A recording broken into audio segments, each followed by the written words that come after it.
Bismillahirrahmanirrahim. Assalamu alaikum everyone. This is me Fatima Technology Wali and I am a lead facilitator in Rayan School or campus. Today our guest is Ma'am Samara.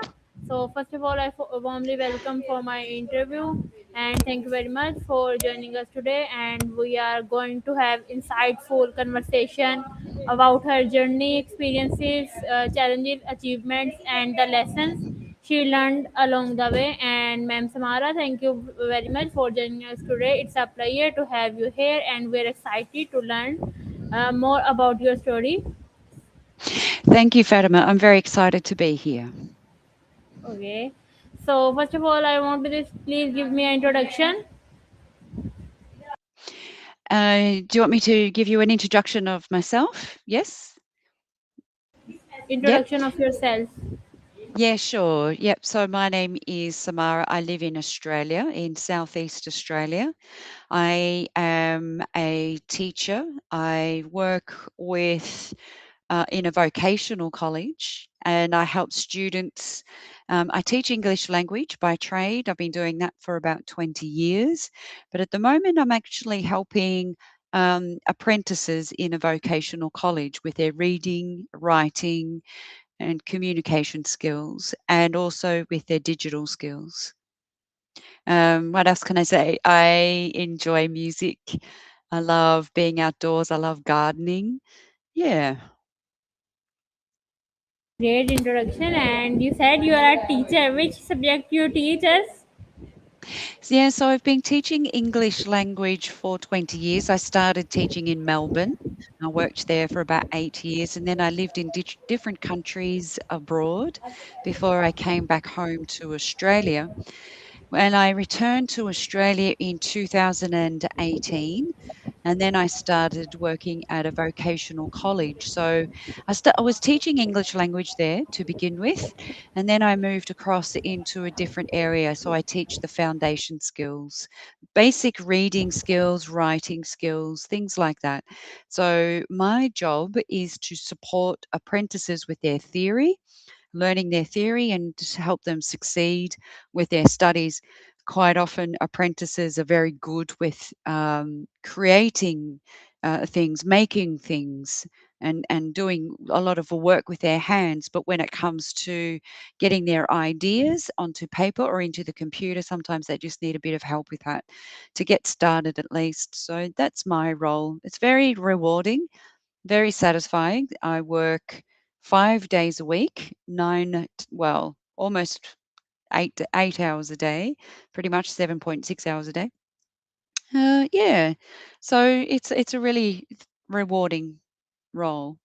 Okay, you like English and you teach us English subject, and your get up and your look like you said that you like music, and your look and your talking way are also be musicians because so good.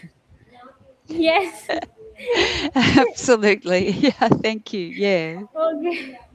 Your getup is well done, and your look like is so good. And I said that she likes music, and her getup is so much related to music, so good. Like music is on, and you are in a garden, and you can convey water into a garden, and this is so good look and nice other things. Well done. Yes, thank you. Look, I've been playing music since I was a kid. My dad is a musician, and he's always played music around the house. He's always done some singing, and so I guess I've grown up with it. And then I studied music at school, and then I became a musician in a band, and I played in different bands in Melbourne and played different places. And music is always going to be a big part of my life. I really enjoy playing music. And as far as gardening, gosh, just to be outside in the garden is an absolute treasure. I grow flowers, sometimes I grow vegetables. It's winter in Australia here at the moment, so I don't have a lot of vegetables growing, but I still enjoy getting out there as much as I can. Okay.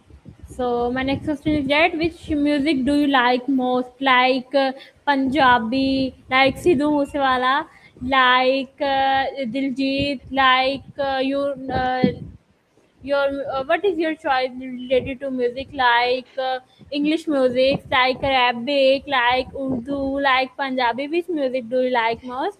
Yeah, I've been very lucky because I've studied music. I have an appreciation for a lot of different types of music. I guess I really enjoy jazz music, but I also enjoy classical music sometimes. You know, it's depending on how I feel. I really enjoy electronic music. And I do like Punjab music. I've listened to it before and it is very exciting. It just makes you want to dance. So I enjoy that. Um, yeah, I listen to lots of different kinds of music. And, you know, at the moment we've got YouTube. So YouTube provides access to music across the world. And I really just tune into something that fits my mood depending on how I'm feeling. So sometimes I listen to relaxing music like the hang drums um, or just some quiet, soft music. And then sometimes I feel like active music because I feel like being active or dancing. And yeah, but if I'm playing the saxophone, that's the saxophone is my first instrument. You can probably see that back there somewhere. Um, I like to play a bit of jazz and blues and things like that. Good, well done. And my choice is related. My choice related to music like this motivation music like Diljit. His background noises are too much, and our mind is too much straight pathway, and we can go only straight. No anyone thing else would like to talking. No, in right now I would be working on my laptop. Before my interview I would only work full on you and I will be song like straight path and I want to listen music and I will do my work and nobody else me.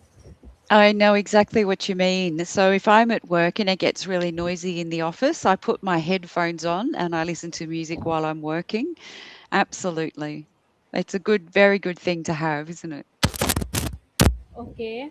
So my next question is that what inspired to use your to choose your current career because teaching is your profession. Which thing do you like most in your profession and why do you choose this profession? I guess you know, it's the opportunity for me to be able to meet a lot of people from different countries. From when I started in Melbourne, I found that very interesting to meet people from all over the world who came to live in Melbourne or study in Melbourne. I also, you know, it was an opportunity for me to be able to use this to travel as well. So not only as a tourist, but to live in different countries, to live and work, to earn money, and then stay in a place for 1 year or 2 years and really have a good experience of that culture. So had always wanted to live in a country where they don't speak English. I thought that was going to be a really good experience, and it certainly was. So, you know, that's why I started there. And from there, I guess it's rewarding because people are learning English often to better their lives, whether it's to study at university, whether it's for migration or whatever it might be for settlement. Um, you can see that they are doing something there. People are working really, really hard and that's inspiring, and it's an honor to be a part of that story, a part of that journey with those people and to make an impact. You know, ultimately, as a teacher, my job is to do myself out of a job so that the students don't need me anymore. So I think largely I try to achieve that.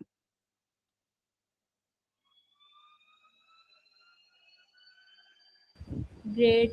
So my next question is that which thing do you like most in Australia? Like you like weather, like you like people, like anything. What would you like most favorite thing in Australia? Because I love weather in I love weather in Australia because Australia is a very very good country related to United States and I think so. It's a very good country, and this country is very established. And Pakistan, I belong to Pakistan basically, and I want to move other countries like Australia, USA, and Japan, Canada, Germany. But I have did not any path to go, and I am working hard. So, which thing do you like most in Australia? I think what I like most is that there is such a variety in Australia. So we've got beautiful beaches, and some of the beaches can be quite strong. The water is strong, so you have to be careful. And then sometimes the water is very calm. So we've also got beautiful mountains. I love the mountains and the rivers in the mountains. And of course, we've got desert as well. You know, we've got such a wide variety of places. I guess for me, my favorite where I live at the moment, it's a lot of mountains. So I do enjoy living up in the mountains near the rivers, the big wild rivers, and to go camping out along the river. It's just beautiful, and a beautiful sky at night time, beautiful stars. And when it's a dark night, you can see a lot of stars, which is just beautiful. Yeah. Okay, these things are very good. Like related to weather, like related to nature, stars, moon, sun, rising waves, rainbows. All things are very very good. Am I right? Hmm. Absolutely, yes. I definitely prefer to be out in the countryside and not so much in the city. I lived in the city for 20 years and in my adult life, and I was quite happy to move away, and I don't think I'll live in the city again. I'll stay out in the country. Okay, great. So my next question is that how other peoples can go in other countries like Australia, Japan, and including me. I want to go Australia, but I have did not any path, no acknowledge, no knowledge some things. So what advice you give me that I would be go in other countries? Yeah, and I guess, it's just before you travel anywhere, you want to do a little bit of research online. And that's what I did before I went to countries. For example, I lived in Kazakhstan for 9 months, and it was very cold. It got down to minus 35 degrees, which I had never experienced before. So if you're going to a new country, it's a good idea to do a little bit of research about the weather so you know what to expect, how hot it gets, how cold it gets, and to perhaps be open minded to new experiences and eating new food, trying new food, and different customs. Okay, I apply many websites like online. I would be apply on scholarship, and some things are very good, and I will apply on registration form. But I did not receive any feedback, so am very disheartened for this behavior for me. I want to this that I am currently working while I researching on other platforms. I can do my best. Even I do this work like recent 8 months ago. I will apply Hmm. any form, I will fill any registration, but Hmm. at the end I will apply on visa agency like this. He say that I will give 60 lakhs, but I did not have it. So how Hmm. can I pay it? And this is very bad thing for me. I thought that this is my bad luck for me, because I Hmm. can do my best, I can hard work, and I can everything. Hmm. But My suggestion is that you don't give up. It does take time, and if you hold on to that dream, one day that dream does come true. And that's what happened for me. I had a dream that I wanted to work in a different country, abroad, and travel abroad, but for nobody in my family had ever done that before. So I had that dream for 8 years and I just kept working. I kept getting experience. And eventually something came along my way where it was an opportunity for me to work and live abroad. And Once you've done it once, it doesn't stop. You've sort of start the ball rolling. And then my contract ended, and I'm like, I'm not ready to go back home yet. And then another contract came, and then another contract came. And so I could keep going for about nearly 5 years before I came back to Australia.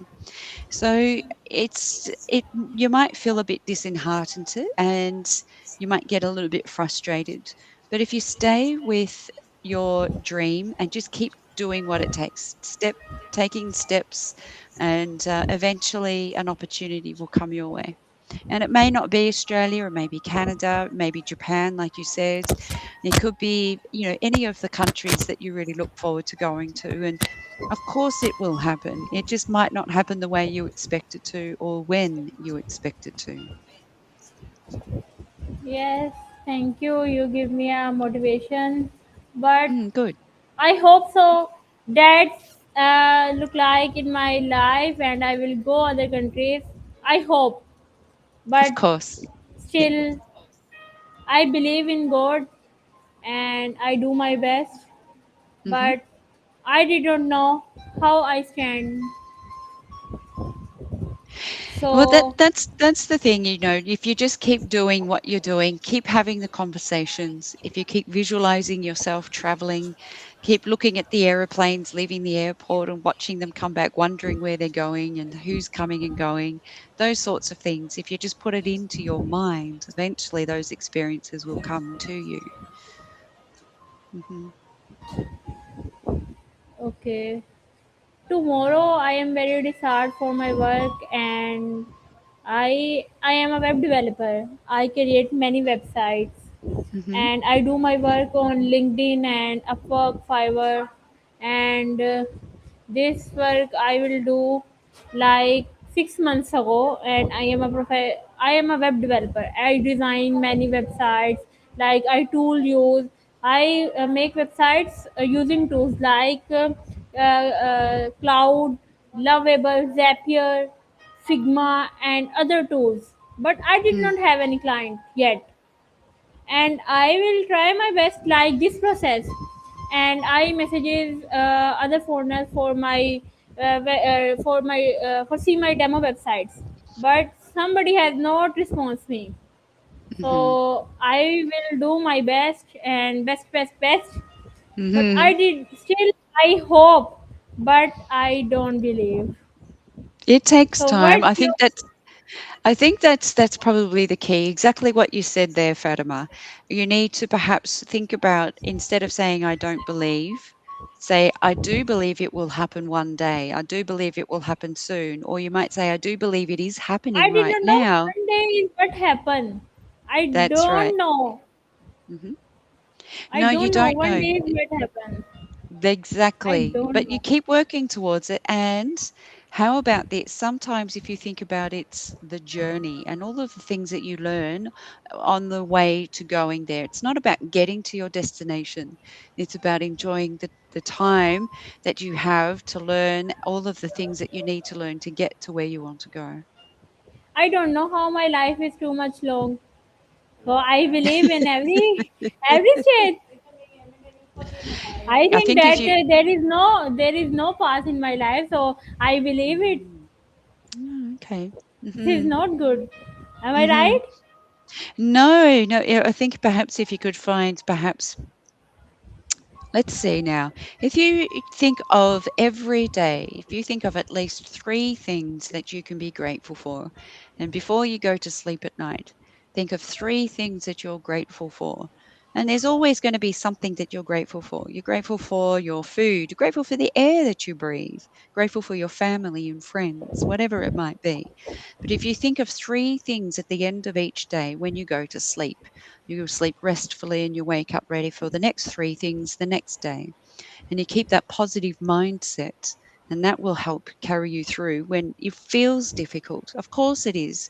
That's the challenge, to be able to support yourself through the challenges. But you certainly don't give up. You keep going with your dreams and your desires, and you get there. Okay, you give me great advice, and you give me a great hope. And one new hope can create many much more dreams. So I can do it. I can do my best, and hope so in my future I can do it. I Absolutely, can Fatima. I can't do my best. I can do it. I love it. That's great. Okay. So my next question is that have you need any demo website for your teaching profession? No, not really. I don't. Not for the teaching. It's not something that I've gone into. That part of my work isn't online. And it might be something that I look at doing later. I'm not too sure. But at the moment, it's just something that I do at a school, at a building. So it's face to face. Okay, great. And how do you see yourself in next 5 years? That's a really good question. So, in the next 5 years, gosh, time's getting on. It goes fast, doesn't it? In the next 5 years, I guess I'll still be teaching, but perhaps in a different way. I'm not too sure yet. I'd like to see. We'll see what happens. Okay. And what are your future goals? I guess my future goal is definitely to retire, to do some travel and some slow paced travel, not very fast, to do some more, maybe to do some work online in as far as, with social media and things like that. Not too sure yet. There's lots to learn there. Um, yeah, my future goals is to keep growing this beautiful garden. Okay, great. And what advice you give to everyone related to dreams? Because you give me advice, I Mhm, can do it my best, but I mhm, want to say in next year, next few months, inshallah, I can do it. I mhm. can't do this. I can do it. You advise I me love this, and what yeah, you give advice, because I think that many students are hopeless and demotivated related to work, and I have many more much examples, and I see mhm, many people that are more much demotivated, and he say that he do his best, but mhm, work cannot return anything. mhm. So what will you say? Oh, definitely don't give up. Keep going for it. Keep working towards your goals and dreams. And it will be challenging and it's not going to be easy. It's not supposed to be easy because you have to learn all of the things you need to learn along the way. And everything that you learn now will prepare you for your goals and where you want to be. So keep going with it. Don't give up. When you're a kid, 1 year feels like a long time. But when you get to my age, I'm 53, 1 year goes very fast. So it might not feel like you're getting anywhere very fast, but you will get there. Absolutely. Okay, great. And how you face your challenges in your life, because challenges is more much in our life, and how you Hmm. face your difficult challenges in your life and you motivate yourself. Yeah. So for me, I don't watch the news. I think everything that's happening in the world at the moment is very sad. But we only in the news, in the media, we only get the sad news. There's so many good, positive things that happen on planet Earth that are worth recognizing and acknowledging. And I think, like I mentioned earlier, finding all of the things that you can be grateful for. There's so much more to be grateful for than all of the, challenges that you might face in the world. And everybody has their challenges. Everyone has their story. Everyone is going through their own challenges in their own way. And it's our individual responsibility to find something that we can be grateful for, which then puts you in a happier mindset. It makes your heart feel lighter, makes your mind a little bit more clearer, able to sleep. And so, my advice would be to always find something to be grateful for, something that, you've got something to look forward to. Take care of your health, eat good food, um, and try not to watch too much of the negativity in the media. Stay away from the media as much as you can because it can get a little bit overwhelming sometimes, or even in social media. So choose what you feed into your mind and into your brain, into your world. So not only can food be toxic, but sometimes the information can be toxic as well. So you want to keep it as clear as you can. So that's my advice, just to really prioritize your own health and be as healthy as you can. Do exercise, feel good in your body, feel good in your mind, and you'll sleep well, you'll breathe well, and you'll have enough energy to be able to face any of the challenges that come your way. Okay, you give me a great message for me and for my audience. So, thank you very much for your time, and thank you again. Thank you very much for joining us today. And it was truly inspiring to hear about your journey, your experience, and valuable insights. And thank you to everyone who watched this interview. And if you enjoyed today's conversation, don't forget to like, share, and subscribe for more inspiring interviews and information discussion. And I am Fatima Technology Wali. I will see you in the next interview. Until then, take care and stay inspired. Allah Hafiz.